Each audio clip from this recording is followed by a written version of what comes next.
Kia ora, my name is Robbie and I'm another white man behind a desk, and we are coming to you live from Bats Theatre in Wellington.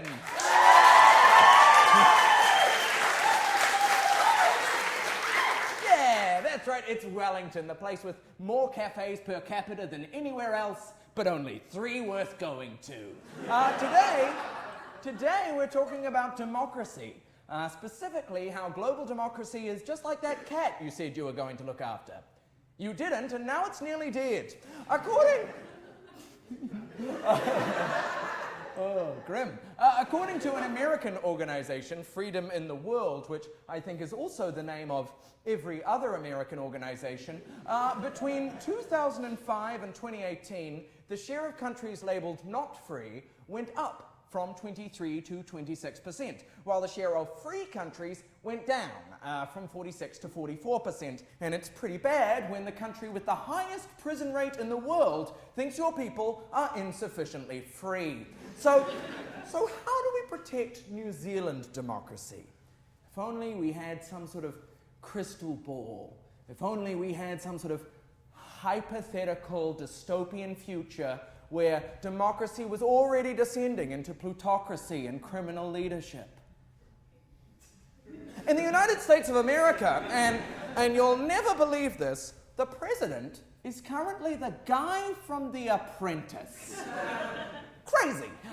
He's also been found not guilty by special counsel Robert Mueller, tried his darndest to obstruct justice, and surrounded himself with professional criminals. So, how did American democracy end up being run by a wannabe mob boss? Well, as it turns out, it's not that hard. Democracy is basically always on the verge of descending into a mafia state. Democracy is like a crowd-surfing rock star, okay? If everyone's not constantly working together to keep it afloat, it gets awkwardly half-dropped onto the sticky floor. Except when democracy gets dropped, instead of a bruised and humbled Dave Grohl, you get fascism, okay? That's worse. So to prepare for the oncoming destruction of New Zealand democracy, let's see what America did wrong. America's first fuck-up was giving the rich too much power over legislation.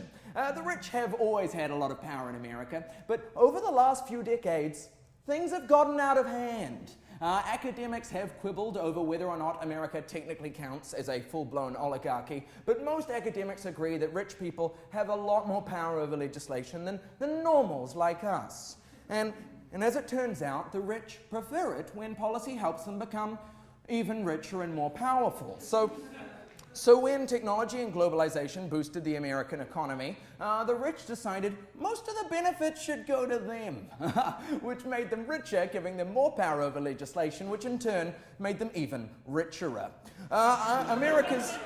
America's second fuck-up was building a ludicrously effective targeted propaganda machine, which we call Facebook. Targeted ads based on your personal information allow local and foreign organizations to broadcast specific messages to specific people that no one else can see. Like a magical imaginary friend who keeps telling you to vote Leave on Brexit. And that means that any political party can be presented to you as your perfect choice, while also being presented as the perfect choice for your flatmate Tristan, who you know full well you have nothing in common with. Okay, he's always drawing pictures of dragons and watching History Channel documentaries that imply that aliens are real. How are you supposed to confidently participate in a democracy if a party seems to represent you and a guy like Tristan? Okay, because you're only seeing the ads that the algorithm knows you'll like. There's no way to know if that same party is also showing racist ads to racists. It's like if you showed up to a campaign rally and instead of using a microphone and speakers, the candidate just wandered up to each person and whispered something into their ear that made them smile, okay? It's creepy and suspicious.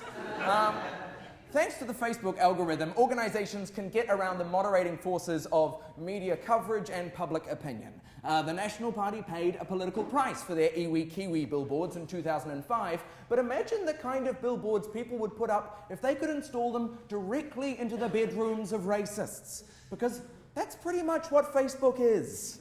And America's third fuck-up for democracy, exporting their first two fuck-ups.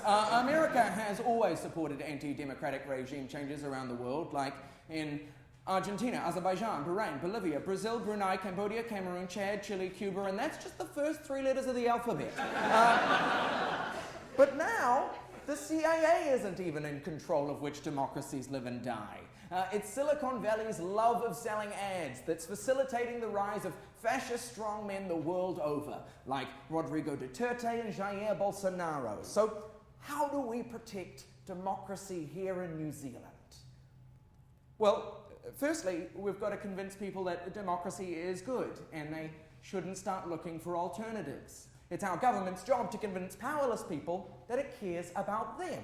So if, for example, there was some hypothetical version of New Zealand where a minority of rich, land-owning elites stopped a tax that could have shifted the tax burden off the poor and made housing more affordable. If, for example, the rich were able to stop legislation like that, then people might get angry and start giving up on democracy.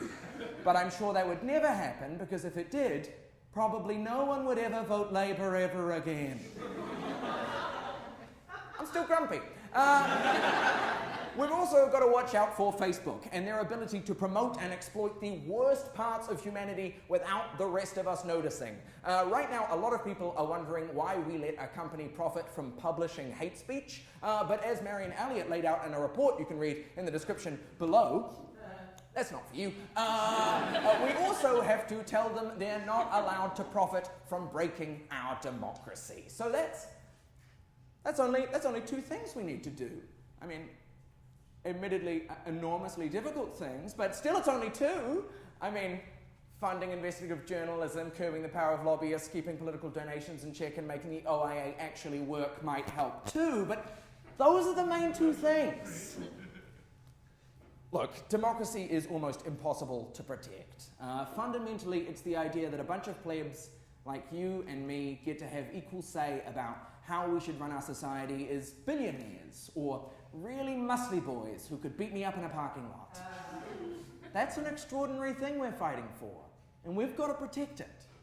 All of us, standing together, with our hands held high, in the mosh pit of life, holding aloft the sweaty body of rock legend, and in this instance, metaphor for democracy, Dave Grohl.